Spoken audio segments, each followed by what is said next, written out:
Hello everyone and welcome back to the another amazing and a live stream guys. So guys, let's talk about what just happened in Minnesota because this one is an explosive topic.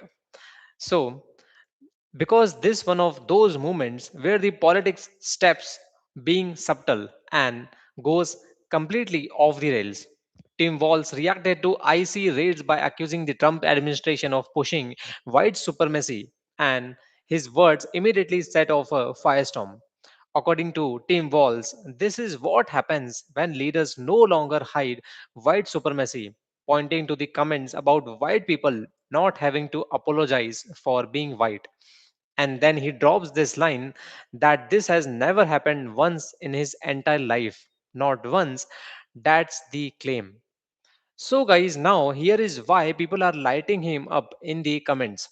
IC raids are about immigration enforcement. You can argue for or against them, but turning border enforcement into a racial accusation is a massive leap. Critics are saying this isn't about the leadership, it's deflection. When policy gets tough, when enforcement becomes visible, and suddenly everything is framed as racism instead of responsibility. So, guys, what really set people off is his tone. Walls didn't sound measured, he didn't sound calm, he sounded angry, emotional, and frankly speaking, stunned that anyone would push back on his narrative. So, guys, that's why so many people are calling it a meltdown. Instead of explaining why IC rates are wrong, he jumped straight to the most explosive accusation. So, what did he actually said? Let's pause on that statement about white people never being told not to apologize for being white. A lot of Americans heard that and said, wait a second, what reality are we living in right now?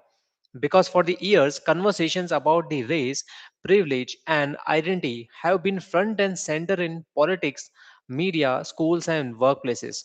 So when Wall says this has never happened in his life, people aren't just disagreeing, they are laughing and mocking him.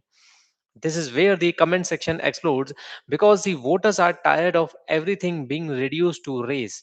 They want answers about the border security, public safety, and law enforcement. They don't want every debate to end with accusations that shut down discussion. And when the leaders go straight to labeling instead of explaining, it feels like a tactic, not a truth. Supporters of Walls argue he is calling out dangerous rhetoric and defending marginalized communities.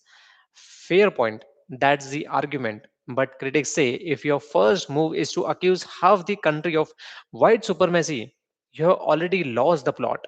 You are no longer persuading, you are provoking them. And that's the real takeaway here.